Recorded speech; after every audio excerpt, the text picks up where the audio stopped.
Simpleng luto tayo ngayon guys, at nakabili ako kanina ng 2 bundle o 2 tali na kangkong. So stir fry lang natin to, ulam na. So nagpapainit lamang ako ng konting mantika, then butter yung aking ginagamit o pagigisa ng aking kangkong. So masarap to guys. So napakasimple lamang ng ganitong recipe.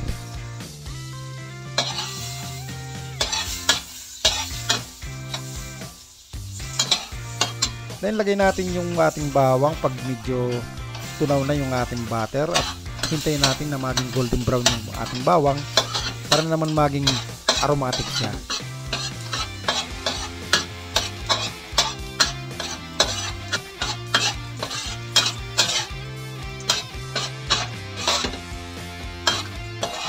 Then pag golden brown na siya, lagay na natin yung ating kangkong.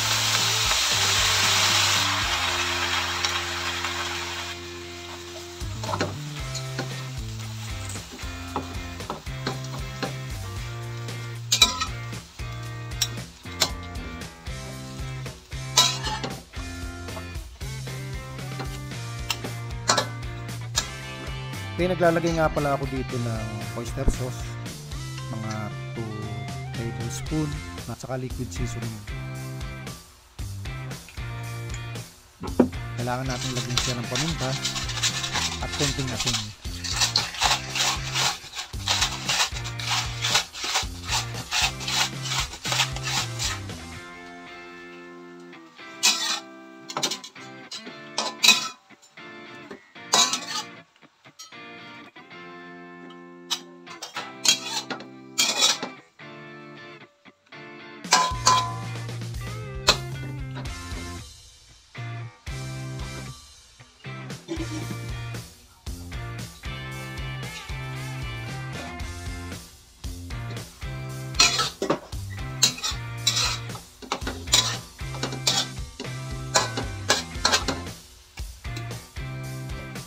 At ito nga pala, meron akong tira na scrambled egg na may kamatis.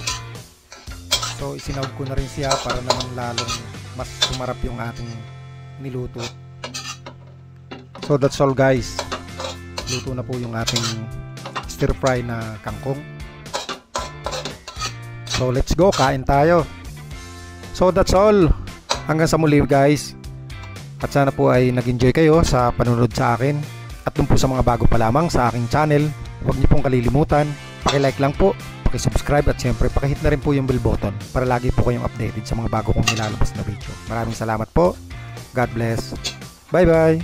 See you next time.